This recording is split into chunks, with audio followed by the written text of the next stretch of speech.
Day 16, section 2. So let's talk a little bit about international capital flows. All right. And to talk about international capital flows, we really need to talk about what's called the balance of payments, right? How we account for international capital flows. So the balance of payments is almost certainly something that all of you have seen before in one shape or form. In intermediate, or I'm sorry, in intro macro, you talked about it. For those of you who've taken intermediate macro, you've talked about it. For those of you who've taken international macro, you've talked about it. So you've probably seen balance of payments in some way, shape, or form before. But the balance of payments is really the way that we kind of bookkeep international trade and international finance, right? It's a way of us trying to record the source of funds as they transfer between countries.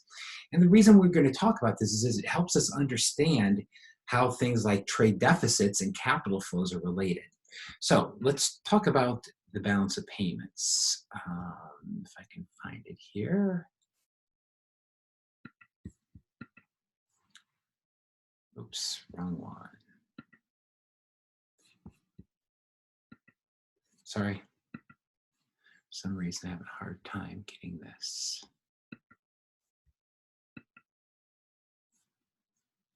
Well,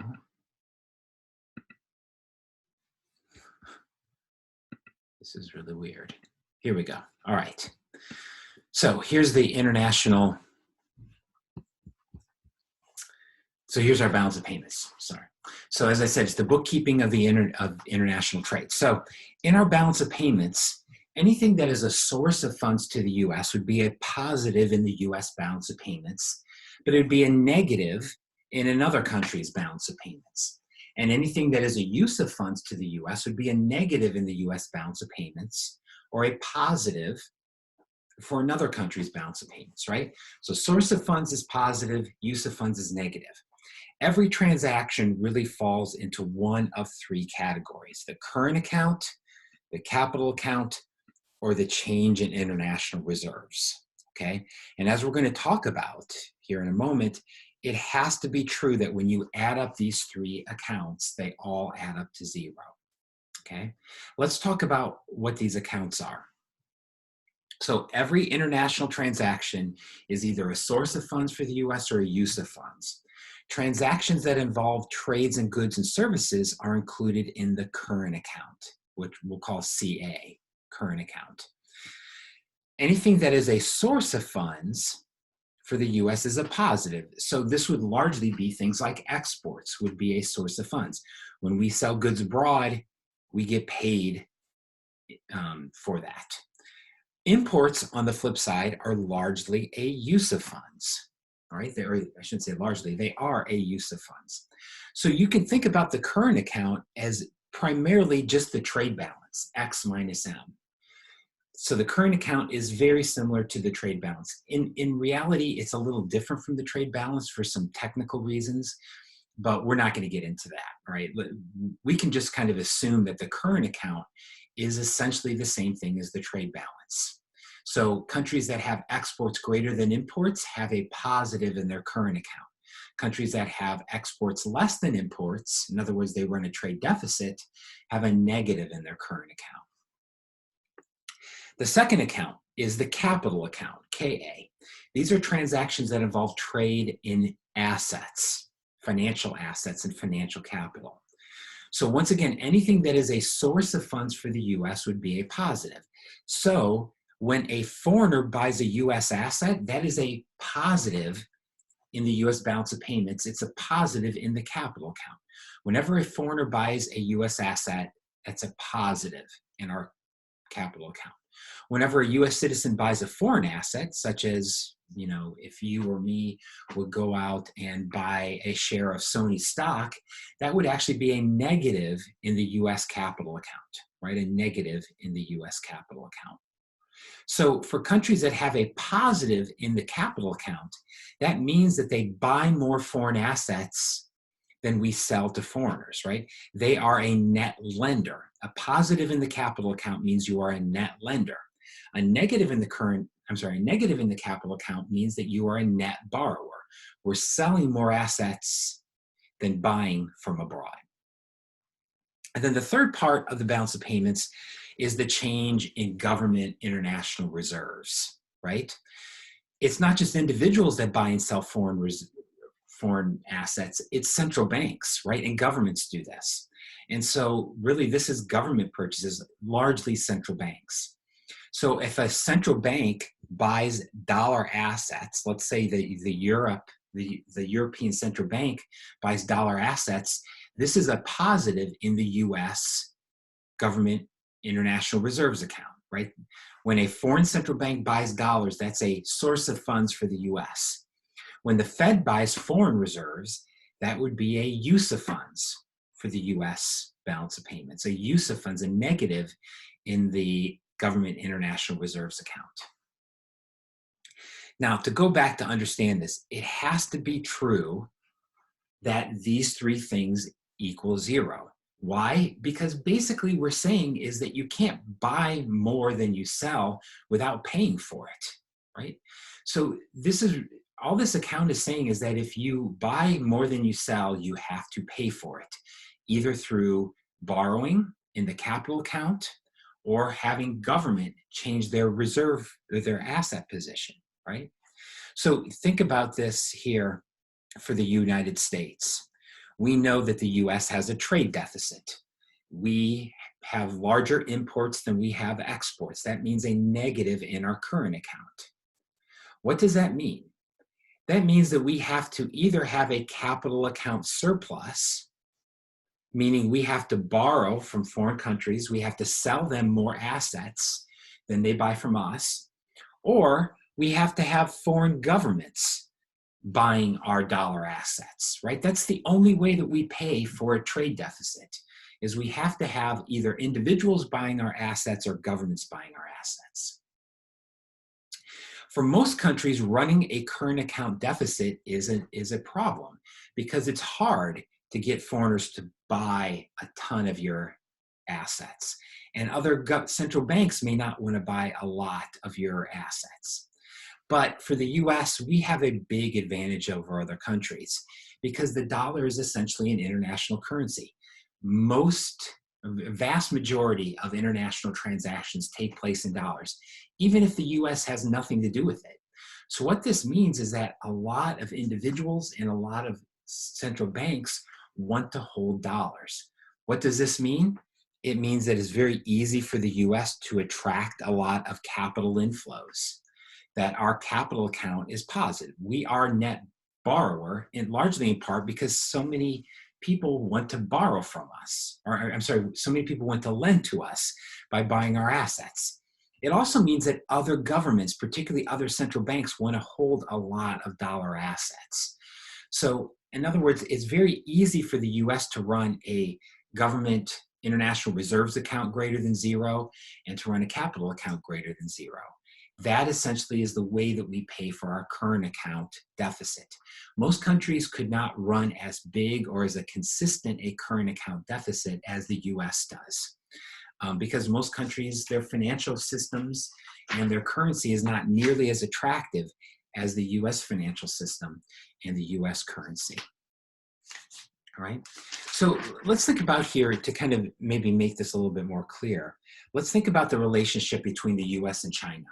Okay, the US, as we've just talked about, has a trade deficit, and it has a trade deficit specifically with China, right? We export less to China than we buy in imports from China. So we run a trade deficit. How do we pay for that? We pay for that with this should be not FA, this should be KA, right? A current account surplus, right? Meaning that we are a net foreign borrower. We sell more foreign assets abroad than we buy from abroad. What about China? Well, China is just the flip side of this coin. China runs a big trade surplus with the US, right? What do they do with all that extra money? Well, they essentially lend it back to us. They are a net foreign saver, and specifically, they buy a lot of US assets. So once again, these are just the flip sides of the same coin, right? To have a current account deficit, the flip side of that is a capital account surplus. Or in the case of China, to have a current account surplus, the flip side of that is a capital account deficit. But then there's another coin that we have to flip, and that is for the US to run a trade deficit and be a net foreign borrower, China has to be running a trade surplus and be a net foreign saver, right? So all of these things are linked together. Now, of course, this is a big topic of conversation in the US about, whether this is a good relationship for the US. And I think there's like some understanding, at least by President Trump, that this is only good for the China and there's nothing good in this for the United States. In reality, like most things in economics, there are some pros and cons for both countries created by this. Let's think about China, right? Why might China be happy about this situation? Well, China focuses on export promotion, right? One of the big cornerstones to their development strategy is exports, right? Developing goods that they can sell abroad, right? As a way of creating jobs and higher incomes, right? And so China, the whole, in many ways, the primary focus of their development strategy has been about export promotion, right? They're trying to get engaged in the global economy and take advantage of globalization. So that's great. But there's a cost to that. If you think about the cost of this, they're pretty significant. First off, China has lower standards of living than the US, right? While we are able to buy a lot of stuff, China has a trade surplus, meaning that while China's making a lot of things, a lot of these things they just sell abroad, right? They don't actually get to consume them. And I think this is one of the things, having traveled to China numerous times just in last December, I think one of the things you see is that the average Chinese citizen might have a relatively high income level, but their standards of living are relatively low. Foreign goods are very expensive there. They're hard to get. In many ways, this is just the flip side of having this export promotion, right? Export promotion really has discouraged cheap imports and reduced standards of living in China. China lends trillions of dollars to the US to support this. And they're lending this money oftentimes in treasury bills that pay almost no interest.